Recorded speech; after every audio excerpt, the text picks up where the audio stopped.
عزیزان گرامی، امامت کا عقیدہ ایسا عقیدہ ہے کہ جس کے اندر انسان میں بالکل بھی کسی بھی طرح کا انسان نیوٹرل نہیں رہ سکتا، بے طرف نہیں رہ سکتا. یہ نہیں کہہ سکتا کہ میں امام کے ساتھ بھی ہوں اور کسی اور کے ساتھ بھی ہوں، یا امام کے ساتھ ہو یا نہیں ہو. امام علیہ السلام نے اجازت نہیں دی ہے. میں نے چند دن پہلے جو وعدہ کیا تھا میں اس کو ذرا مکمل کر دوں گا، آج میں نے وہاں پہ مکمل نہیں کیا تھا. عزیزان گرامی، مولا کے اگر آپ دیکھیں تو حکمیت کا معاملہ، حکمیت ذہنوں میں ہے نا، ایک ہوتا ہے قاضی، ایک ہوتا ہے حکم. حکم یعنی آربیٹریٹر. میں نے اسے نفس کیا تھا. جنگ ہوئی مولا کی صفین، اور معاویہ کے ساتھ جنگ ہوئی، اور اس کے بعد، اور نام میں جو ہے وہ لوگوں کی تاریخ ہے، میں کوئی ایسی بات نہیں کر رہا ہوں، تو اس لیے معاویہ کے ساتھ جنگ ہوئی. 1.5 سال سے زیادہ جنگ جاری رہی، اور جنگ جب ختم ہوئی تو کہاں پہ ختم ہوئی؟ حکمیت کے معاملے، کہ جہاں جناب مالک اشتر بلایا گیا ان کو، اور پھر آپ کی ہی جو فوج سے لوگ بغاوت کر گئے، جن کو خوارج کہا جاتا ہے. خوارج انہوں نے کہا کہ ہم جو ہے وہ یہ جنگ نہیں کرتے، کیونکہ سامنے انہوں نے قرآن اٹھا لی ہے نیزوں پہ. آج بھی بہت سے افراد صرف قرآن قرآن قرآن دکھا رہے ہیں اور کہتے ہیں کہ میں اہل بیت کو نہیں مانتے. عزیزان گرامی، جہاں پہ بھی کوئی بغیر اہل بیت کے قرآن کو مانے گا وہ قرآن سے بھی گمراہ ہو جائے گا، کیونکہ رسول خدا فرما گئے یہ دونوں ایک دوسرے سے کبھی جدا نہیں ہوں گے. قرآن اور اہل بیت کبھی جدا نہیں ہے. عزیزان گرامی، انہوں نے کیا کہ آج ہمارے ہاں تشیع میں بھی میں نے دیکھا کہ بہت سے افراد یہ القاب چلا رہے ہیں کہ وہ جو ہے کہتے ہیں کہ نہیں ہم اہل القرآن ہیں، حدیث کو بھی نہیں مانتے، کسی چیز کو نہیں مانتے، صرف اور صرف قرآن.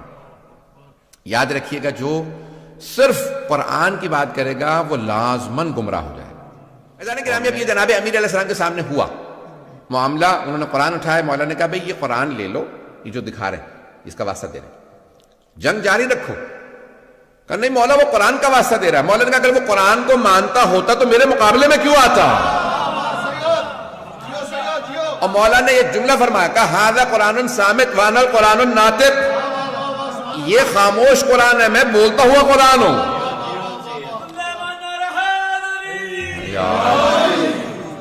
عزیزان گرامی، انہوں نے جو ہے وہ قرآن دکھائے، 500 قرآن نیزوں پہ بلند کیے، اور مولا کائنات نے کہا کہ نہیں ٹھیک ہے یہ قرآن جو ہے ان سے لے. لیکن لوگوں نے کیا کیا؟ نہیں، مولا کی بات کو نہیں مانا، اور وہ قرآن کریم جو ہے وہ کہا کہ نہیں سامنے قرآن علی آپ معاذ اللہ قرآن کے مقابلے میں آ رہے ہیں. یہ جملہ کہا لوگوں، اور جملہ کہا میں دہراؤں گا استغفر اللہ ربی واتوب الیہ معاذ اللہ من ذالک، لیکن جملہ کہے بغیر میں نہیں رہ سکتا جو انہوں نے کہا تھا خوارج میں. اور میں پہلے سے توبہ کر رہا ہوں، لیکن وہ جملہ دہرانا اس لیے ضروری ہے تاکہ لوگوں کو اندازہ ہو کہ جو اہل بیت کو چھوڑ دیتے ہیں وہ کہاں تک چلے جاتے ہیں. اور انہوں نے جناب امیر کو مخاطب کر کے کہا یا علی اکفرت، یا علی آپ کافر ہو گئے. آج بہت سے لوگ کہتے تھے بھی شیعوں کو کافر کہہ رہے ہیں، ابے وہ ہمارے مولا کو بھی کافر کہہ رہے تھے. وہ کہہ رہے تھے یا علی اکفرت، یا علی آپ کافر ہو گئے، آپ نے قرآن سامنے موجود ہے اور آپ نہیں مان رہے. یہ انہوں نے کہا. عزیزان گرامی، اب جناب امیر علیہ السلام نے اس وقت پھر جدائی اختیار کی. وہ لوگ الگ ہو گئے، اور انہوں نے خوارج نے مولا کے خلاف اعلان جنگ کر دی. جب آپ کہہ رہے ہیں کہ یہ کافر ہیں تو وہ کیا کریں گے؟ کہا کہ ہم علی کے خلاف جہاد کریں گے. آپ نے کبھی زیارات پڑھی ہیں؟ آرام سے سن لیجیے گا، زیارات اس وقت میرے سامنے نظر نہیں آ رہی. زیارت میں آپ زیارت واسطے جملہ پڑھتے ہیں کہ کن پہ لعنت ہو؟ جو امام حسین کے قتل میں آئے، جنہوں کے خلاف جاہدت الحسین. کبھی آپ نے غور کیا؟ جنہوں نے مولا حسین کے خلاف جہاد کیا ان پہ لعنت ہو. کون فرما رہے ہیں؟ چھٹے امام علیہ السلام. والذین جاہدت الحسین، جنہوں نے امام حسین کے خلاف جہاد کیا. کون؟ یعنی وہ یہ کہہ رہے تھے کہ جو ہم امام حسین کے خلاف لڑ رہے ہیں یہ جہاد ہے. جہاد عبادت ہے.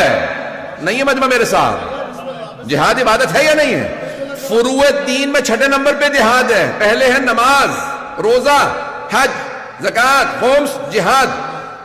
فروع دین میں واجب عبادت سمجھتے ہوئے قربتاً اللہ کی نیت سے کر سکتے ہیں. نماز اگر قربتاً اللہ نہ ہو تو قبول نہیں. روزہ قربتاً اللہ نہ ہو قبول نہیں. حج قربتاً اللہ نہ ہو قبول نہیں. خمس و زکوٰۃ قربتاً اللہ نہ ہو قبول. جہاد قربتاً اللہ نہ ہو قبول نہیں. پتہ نہیں مجمع ہے یا نہیں؟ اب وہ کہہ رہے تھے ہم جہاد کر رہے ہیں. جہاد کا مطلب ہوتا ہے یعنی ہم اللہ کی خاطر لڑنے آئے ہیں. پتہ نہیں لوگ ہیں یا نہیں؟ جو لوگ اہل بیت کو چھوڑ دیں, صرف قرآن قرآن قرآن کریں, وہ اہل بیت کے خلاف لڑیں گے اور سمجھیں گے جہاد ہو رہا ہے. چھٹے امام فرماتے ہیں جو حسین کے خلاف لڑے اور کہے یہ جہاد ہے, اس پہ لعنت ہو.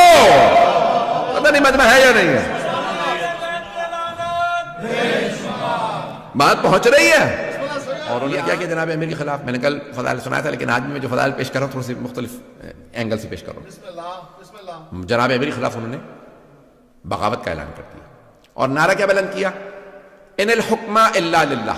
قرآن کی آیت, سورہ یوسف سے آیت لی اور کہا ان الحکم الا للہ, حکم حاکم حکومت کا حق صرف اللہ کو.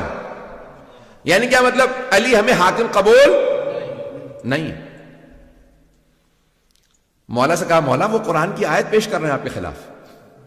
ایسے سے بھی لوگ تھے بیچارے کہ مولا سے سوال کا جواب دینے آ رہے ہیں, مولا وہ آیت پڑھ رہے ہیں. تو مولا نے کیا فرمایا, کلمۃ حق یراد بہا الباطل, کلمہ حق بلند کر رہے ہیں لیکن مراد باطل لے رہے ہیں.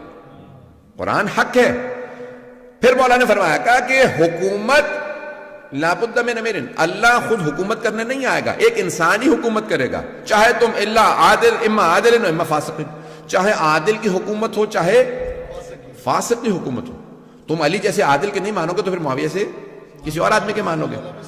عزیزان گرامی, جناب امیر علیہ السلام نے وہاں پہ سٹینڈ لیا اور پھر آپ نے فرمایا یہ ایک ایسا فتنہ ہے جو میرے بعد بھی کوئی اس کے خلاف قیام نہیں کر سکے گا, میں ان کے خلاف قیام کروں گا. اور آپ نے قیام کیا اور آپ نے کہا کہ بھئی لشکر کشی کرو, ہم ان کا مقابلہ کریں گے. عزیزان گرامی, مولا کائنات نے ایک مرتبہ ان کے خلاف جنگ کا اعلان کیا. اس کو جنگ کو کہا جاتا ہے نہروان. اب کیا ہوا, لشکر آ گیا نہروان کے مقام پہ, بہت بڑا لشکر, 10,000 سے اوپر کا لشکر. مولا نے کہا کہ ان کے 10 افراد بھی نہیں بچیں گے اور میرے 10 افراد بھی شہید نہیں ہوں گے. اور حضرت جندب مولا کے چاہنے والوں میں ہیں, عاشقوں میں سے. تو مولا فجر کے بعد ہیں باہر نکلے اپنے خیمے سے.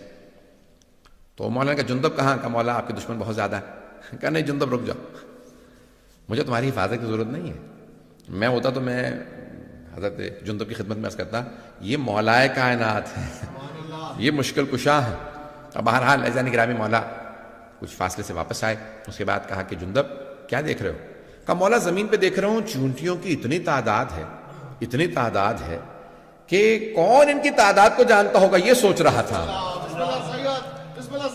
کہ مولا ان کی تعداد کو کون جانتا ہوگا اتنی. کام جندب تمہارے مولانا صرف یہ کہ ان کی تعداد کو جانتے ہیں, میں یہ بھی بتا سکتا ہوں ان میں نر کتنے ہیں مادہ کتنی ہے.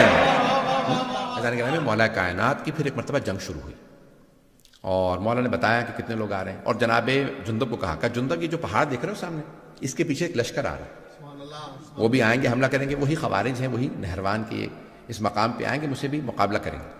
اور ان میں سے 7 افراد فرار کریں گے, 3 افراد کے ساتھ بھاگ جائیں گے. انہی میں سے فرار کرنے والوں میں سے ایک کا نام تھا عبد الرحمن ابن ملجم,